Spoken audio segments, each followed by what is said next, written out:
Hello, everybody! Ooh, and welcome to Valiant Victories with Benny Decker. Yeah, I just got home. I I turned on the heat. It's not on yet, so I'm so cold. So I'm wearing my stuff. So yeah, look tough in my biker jacket with my Dodge Grand Caravan. Yeah, but anyway, but there we go. So but I'm so excited. The Valiantines Day special. There we go. Yeah. So here we go. I'm not sure if we'll make it to the whole thing in this video or if we'll make this a two-parter. Ooh, we'll see. We'll see when the wife is going to show up at home.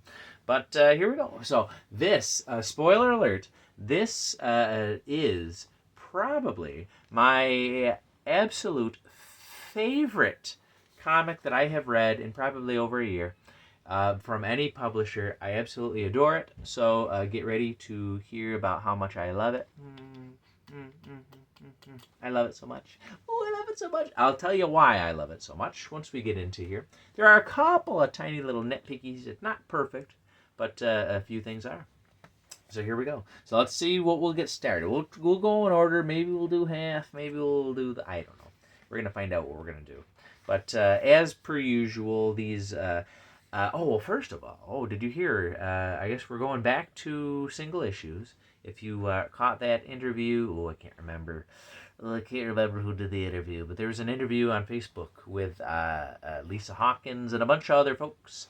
And it was great. It was great. And Lisa was dropping breadcrumbs all over the place. So if you didn't check it out, please check it out. I'm thinking if I can get to it, I wanted to do like a whole video just about the breadcrumbs that were in that interview. For folks that maybe don't want to watch the whole interview. But if you're willing to watch me, I don't know why you wouldn't be willing to watch the interview, because it was fantastic. It was about this book here and all the creators that made it possible. So I'd say link in the description. I don't know how to do that. Maybe I'll do it. We'll find out. But here we go. So we'll get started. 2 minutes in and we're doing great. Here we go. The Valiantine Day special. So yes, there are 4 stories here. So yeah, let's get started. The first one here is a Dr. Mirage one. The death-defying Dr. Mirage in Phantom Passions. Ooh, there you go. I remember. Let me, before I tell my joke, it was a bad one. Written by Ryan Caddy. There we go. Art by Andreas Ponce. Lettering by Marina Leone. And edited by Lisa Hawkins. And a very cool thing about all of the stories in this book, they are sort of the brainchild of Lisa Hawkins, who then worked with the writers and they made the stories. And it's very cool how there is a through line through all of the stories. So so it's like But you know how much I love it already, but I'm gonna get into it more. But here we go. So let's see. Speaking of passions, hello, here we go. Oh yeah, good thing the wife's not home. Anyway, but so Shan Fong, she is waking up, realizing it's just a dream. I think I've had a few dreams like this too.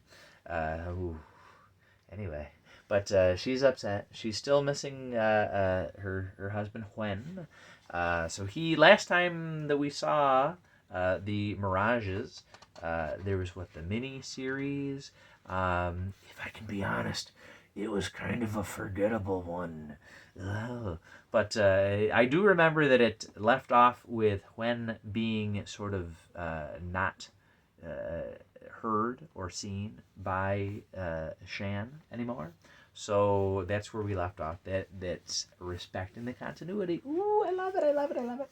So there we go. So Dr. Mirage, I'm just going to call her Dr. Mirage because otherwise I'm going to get confused. So Dr. Mirage, she's going to be on a show in New Orleans. So she's going there. And a little cameo here by Brother Woody there. So a nice character moment. Dr. Mirage says, your dad's proud of you. So there we go. So I think that is something I absolutely, I'll stop and sprinkle in my little praises throughout. I loved all the characters, all the little, we're checking in on everybody. The cameos, there's a few cameos in here. Oh, it's so good. So that got me very excited. But, yep, so there's Dr. Mirage there. She's answering questions from the audience, and you can see all the spirits there, checking in with loved ones. This panel here, this will be my nitpicky one, so you don't think I'm, completely, it's not perfect, but I thought this panel seemed sort of like the facial expressions seemed kind of weird. Like the TV host, she's kind of like, and then Dr. Mirage is kind of like, but then like I don't know I don't know. It seemed like slightly odd facial expressions for the dialogue that was going on, but I'm not an artist, and I make weird faces all the time, so maybe it makes more sense than I thought. But here we go. So there's Dr. Mirage. She's taking a midnight stroll, and she's sensing something here. And then, there we go. So, it's Shadow Man and Alyssa. Yeah, more cameos there. A slight nitpicky thing. It looks like this is like an old Shadow Man design. Like you can see his nose with like the little black on his nose. It seems like we have strayed from that look for quite a while, unless it's going back to that look, but I don't know. But I seem to be used to, in the last series, he kind of had like the nose. I was going to say, here we go. If I peel this off the wall, this kind of look here, yeah, where he's got kind of the nostril hole there and the stuff up top. So here we go, let me not break that. So this looks like it is harkening back to an older look, but still a good look. But so possibly a continuity thing visually, but we'll see. But still a nice little moment there. So there we go. I liked the mirroring of the different characters there. How the panel looks like that panel looks like that panel. I liked it. It's just twisting the knife in that Dr. Mirage is still alone. But there we go. So this was a callback to that old miniseries, and I go, yeah, I did read that. That is what happened. I kind of forgot about it. But there we go. And then here we go. More cameos. Here we go. Here we go with Punk Mambo. So Dr. Mirage is going to see Punk Mambo because she wants to figure out where Gwen is. And she's having a little sleepover with a friend. It is Valentine's Day after all. So they're getting the seance-y stuff together, and she said, it's going to hurt. But she's ready for it anyway. Contacting the spirits. And, I forgot. Yes, so when I read this the first time, I forgot this. I read it the first time, and it ends on this panel. It says, gone. Gwen is gone. He's gone. And then I turned the page, and the story was over. I went, wait, what? And then I went like, what the? And then I was moving the paper, and I was like, that's not. And I was like, that's how it ended. Oh, my heart. So, this really, I think the reason why I really love this book, it really made me like chew on the stories and think about it. Like I was like, wait, it can't end this way. That's not how a story ends. What's going on? Like, where is it? And I was just like, but like it just ends with heartbreak. Like that's what love. Not all love is happy endings, which we'll get to on the other story here with Faith. We can see how sad they are. So yes, it's not just it's Valentine's Day and everybody's happy and loving and it's great and everything works out great. But it does come back around later. But I don't want to spoil that. But you've already probably read it. So I was very shocked that it's ended right there. And then I thought, I don't like that. And I was like, but that's the point. Like, that it ended and it's, my heart. I wanted them to be together, but then they're not. But then that was where it ended. But so it was a good way to end it. But there's more on it later, which, we'll see. I don't know if we're going to get to that. Probably not. But here we will. We'll go to the next one at least. So the next one was A Bloodshot in a Family Affair. This was a fun one too. So written by Will Pfeiffer. And I apologize in advance for butchering any names. There are some very interesting names to me, names that I don't know how to pronounce, so I'm going to try my best. Oh, I just opened the door behind me. There we go. Ooh. That's a door, not a wall. All right, art by Emiliano Urdinola. I'm trying. Colors by I'm hoping, because there's Ezekiel in the next one. I'm assuming that they're both pronounced Ezekiel, but they're spelled differently. Ezekiel Fernandez Roel, and lettering by Ezekiel Infirni, and then edited by Lisa Hawkins. There we go. That one I'm pretty sure I got right. All right, so we're starting off. We're back with Magic and Jesse. Yes. They're in the secret bunker here, being guarded by some gate soldiers. So yes, we're back to the continuity, because one thing I adored about I adored many things about Bloodshot Unleashed. However, I was like, oh, but I guess we forgot all about Jesse and Magic. Oh, my heart. I missed them so bad.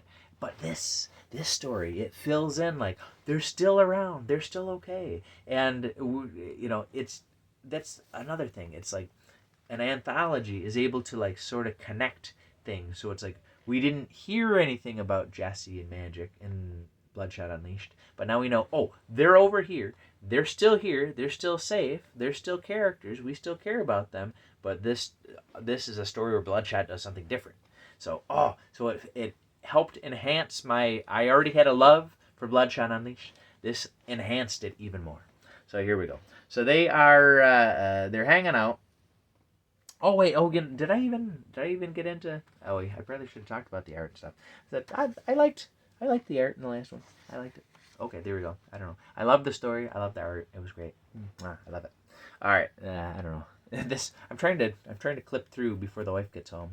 So I know only the best for my darlings watching. Thank you. But here we go. So Magic, she's cooking up a jambalaya, I believe it was, if I remembering correctly, and Jesse's looking a little bit like my daughter, trying to ignore me. She's 11 now. 11. Pray for me. This one here, I think the art here is beautiful. However, when I saw it, I was like, that's a lot of real estate to show a guy chopping wood. It seemed like they could have maybe used a double page spread for something cooler, maybe. So again, yeah, it's not a perfect book, but it's still beautiful. But I just thought it seemed weird that much space was devoted to the guy chopping wood. But here's a guy chopping wood. So there you go. But if I could chop wood like that, maybe I would show it on 2 pages too. But here we go. So they're still gabbing. Oh, but something doesn't feel right. Bloodhound, he's also sensing that something isn't quite right. So the guy that was chopping wood, he's coming in to drop off the wood, and Magic's kind of talking, oh yeah, my husband, he's gonna be coming home. Like, don't forget, I got a husband there, and Bloodhound still barking, still thinking that something is up. So the dog always knows. But here we go. So it turns out that the gate soldiers here are not actually gate soldiers. They are trying to kidnap. It would have seemed that they are going to try to kidnap Jesse and Magic. And the cool panel here where Magic is starting to. Oh, and again, with a funny story. I just did it with my middle finger. I do a lot of pointing with my middle finger.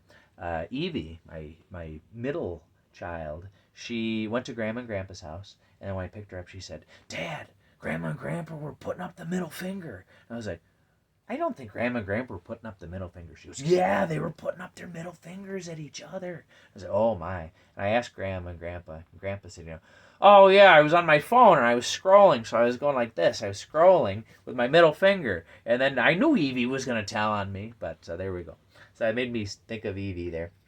But Evie also has sort of psionic powers, like, I guess, Magic. Or Jesse's probably not a psionic, is she? Does she have nanites? So there we go. There might be nanites in Evie too. I don't know. There's a lot of cheese quesadillas in her. But that's a different video. All right. Ooh, love is in the air. Everywhere I look around. Did I tell you how much I like this book? I love it.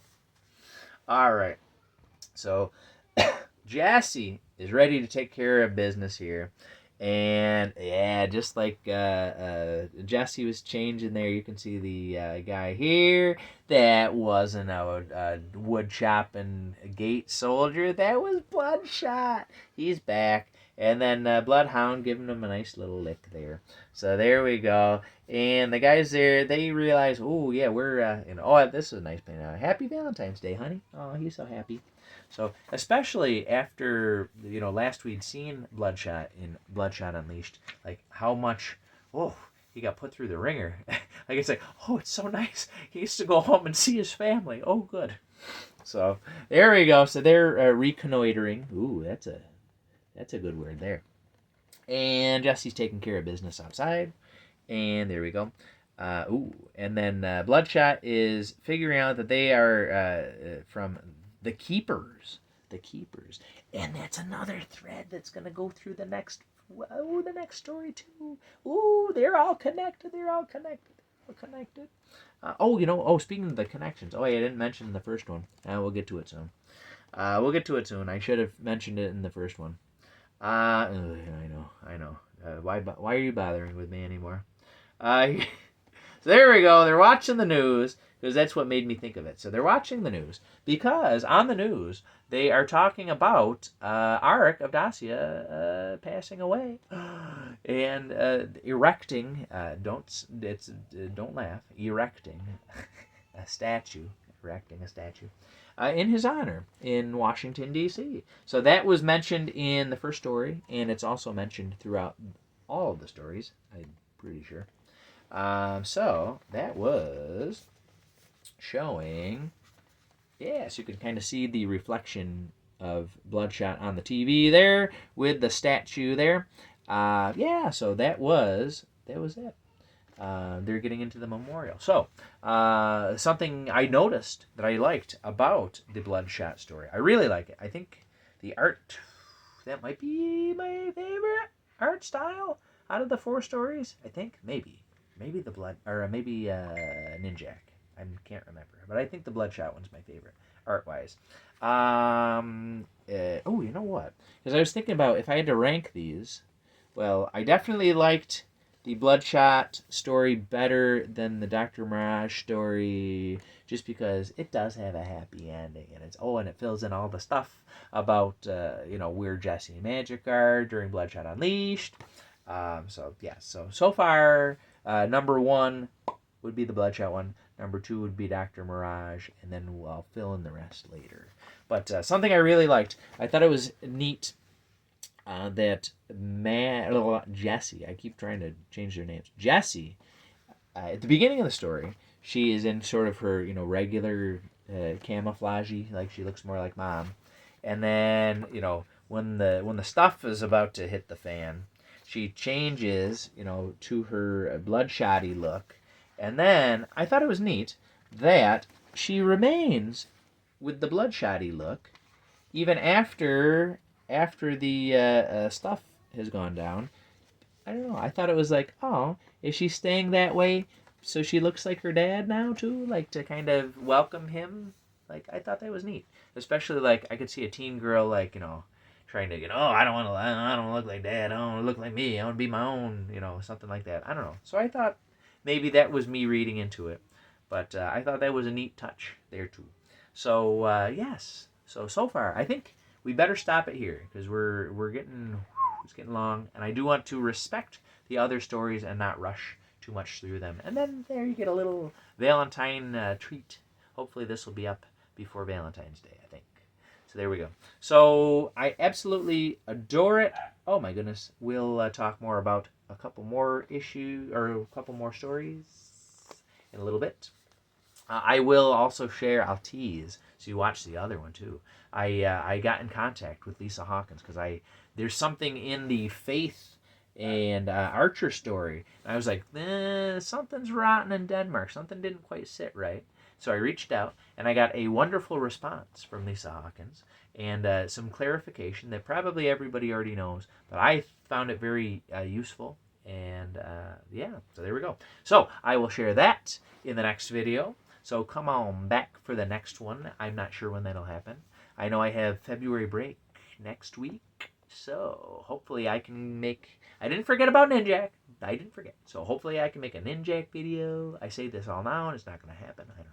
A Ninjak video. We got to finish the rest of this. We got to finish Exo Manowar Unconquered. Another wonderful issue. Everything that's coming out is just so wonderful. But this one here, if you do not have it, why? Go now and get it. It's an utter delight.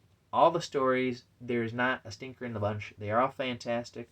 All the connections that it's making to the universe. I will talk more about how much I love it. Love, love, love, love. Mwah, mwah, mwah, mwah. I love it. And I think this is my very favorite book that I've read in a long time. I've read it a couple of times now, and it's just, I love it. I love it. I love it. I love it. I love it. So did I tell you I love it? So there we go. We'll talk more Valiant stuff later. Have a wonderful Valiantines Day, my darlings. And I'll talk to you later. Bye.